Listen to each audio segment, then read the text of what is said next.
Audio Jungle.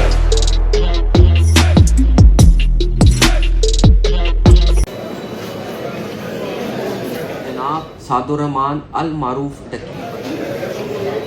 आखिर ऐसा क्या हुआ जिससे एक कामयाब स्टार मुजरिम बन गया? डकी भाई को 17 अगस्त 2025 को लाहौर एयरपोर्ट पे national cyber crime investigation agency ने रोक कर गिरफ्तार।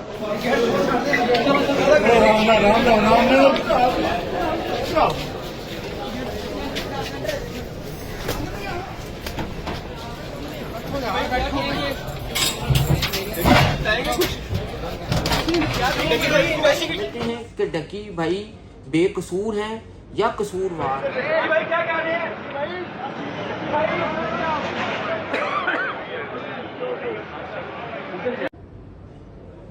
बिस्मिल्लाहिर्रहमानिर्रहीम। अस्सलाम वालेकुम नाज़रीन, मैं हूं मुबीन अली और मैं आपको अपने YouTube चैनल पर खुशामदीद करता हूं और उम्मीद करता हूं कि आप जहां कहीं भी हों खैर आफ़ियत से हों और अल्लाह ताला आपको अपने हिफ्ज़ मान में रखे। आज मैं एक ऐसे मौजू पे बात करूंगा जो आजकल हर ज़ुबान पे जो ट्रेंड बना हुआ है। जी हाँ, एक ऐसे यूट्यूबर के मामले पे बात करेंगे जो सिर्फ पाकिस्तान में नहीं बल्कि पूरी दुनिया में सोशल मीडिया पे मकबूल है, लेकिन अब वो एक संगीन कानूनी मसले में उलझ गया है।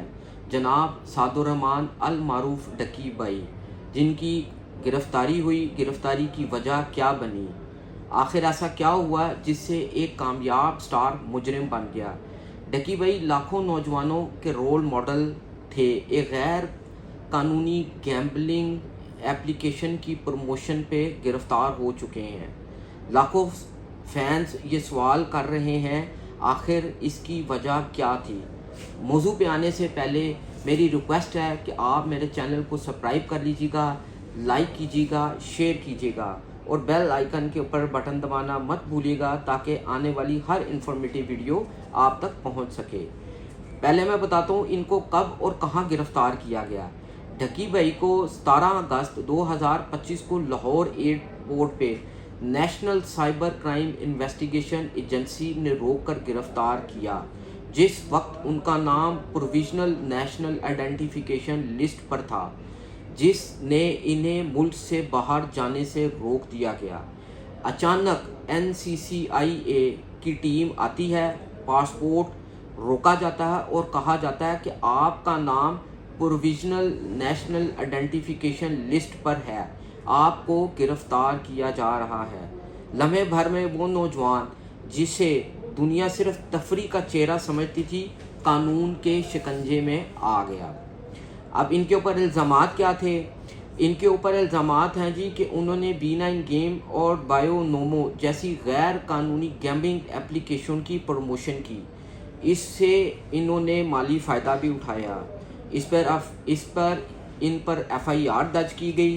अब FIR में जो इनके ऊपर सेक्शन लगाए वो पीका सेक्शन के तहत सेक्शन 13, 14, 25 और 26, इसी के साथ PPC का सेक्शन 420 और 294B भी मुकदमे में दर्ज किया गया। वीडियोस जो थी तकरीबन 27 वीडियोस जो थी बतौर सबूत पेश की गई हैं, जिनमें डकी भाई ये गैम्बलिंग जो एप्लीकेशन है इनकी प्रमोशन करते दिखाई दिए जा रहे हैं। ट्रांजैक्शन जो रिकॉर्ड था वो भी निकाले गए। अब PPC और पैका एक्ट की दफ़ा शामिल हैं FIR के अंदर, जिसका मतलब ये है कि या तो कैद, भारी जुर्माना या दोनों हो सकते हैं। ये गिरफ्तारी पाकिस्तान में गैम्बलिंग और ऑनलाइन नफ्सियात फ़रोख्त के ख़िलाफ़ बढ़ते हुए इक़दामात की निशानी है।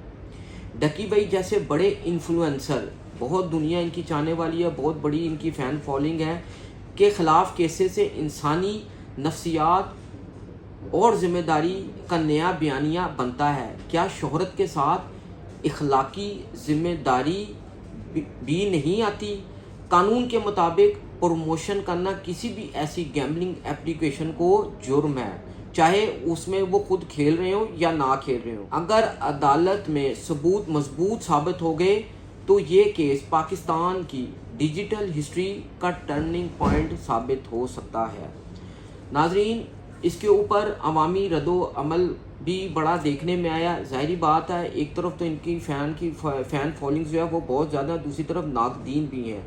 سوشل میڈیا پہ جو ٹرینڈ بنا ہوا جسٹس فار ڈکی بھائی، اور ساتھ ہی بین گیمبلنگ اپلیکیشن ایک ساتھ چل رہے ہیں.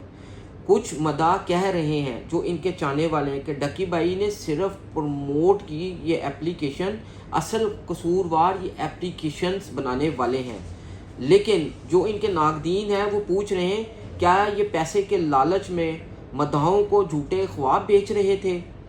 میڈیا اس وقت اس کیس کو پاکستان کا سب سے بڑا یوٹیوبر سکینڈل قرار دے رہا ہے. ناظرین، ڈکی بھائی ان دنوں گرفتار ہیں، اور جیسے کہ آپ کو معلوم ہے کچھ عرصہ پہلے ان کو عدالت میں بھی پیش کیا گیا، جو ان کو ریمانڈ میں ان کو بھیج دیا.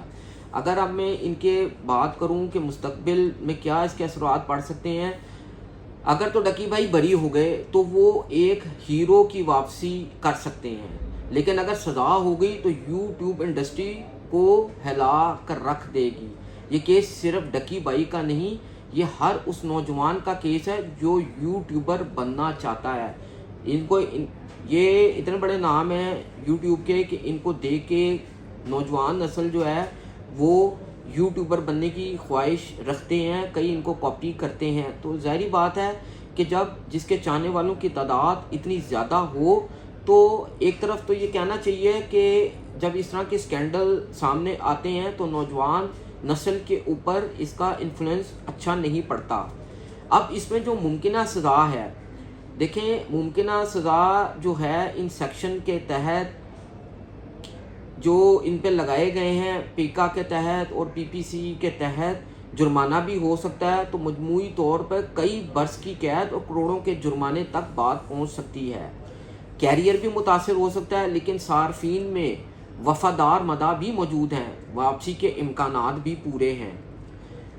ناظرین، ایک بات یاد رکھیے گا کہ شہرت ایک تحفہ ہوتی ہے جو اللہ تعالیٰ کی طرف سے ایک خاص تحفہ ہوتا ہے اپنے بندوں کے لیے، لیکن اس کے ساتھ اگر آپ کو اتنی زیادہ شہرت مل جائے تو اس کے ساتھ آپ کی ذمہ داریاں بھی بڑھ جاتی ہیں.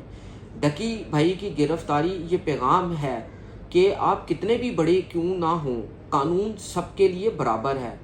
شہرت، اخلاق، قانون اور ذمہ داری ایک دائرے کی شکل میں جڑے ہوتے ہیں. آپ کی رائے کیا ہے؟ کیا ڈکی بھائی کی قسمت میں دوبارہ عروج ہے یا وہ ایک ختم ہونے والی داستان بن جائیں گے؟ کیا آپ سمجھتے ہیں کہ ڈکی بھائی بے قصور ہیں یا قصوروار ہیں؟ اپنی رائے ہمیں کمنٹ میں ضرور دیجیے گا. اور اس کے ساتھ ساتھ جو یہ گیمبلنگ اپلیکیشن ہوتی ہیں ان کا استعمال آج کل بہت زیادہ نوجوان نسلوں میں بڑھتا جا رہا ہے.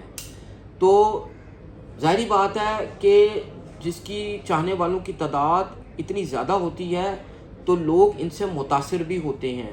تو یہ ایک کیس ایک خاص نوعیت کا حامل ہے اور آج کل ہر ایک کی زبان پہ یہ ٹرینڈنگ بنا ہوا ہے. اپنی رائے کمنٹ سیکشن میں ضرور دیجیے گا اس حوالے سے. نیکسٹ ویڈیو تک کے لیے ہمیں اجازت دیجیے گا. اپنا خیال رکھیے گا. اللہ حافظ.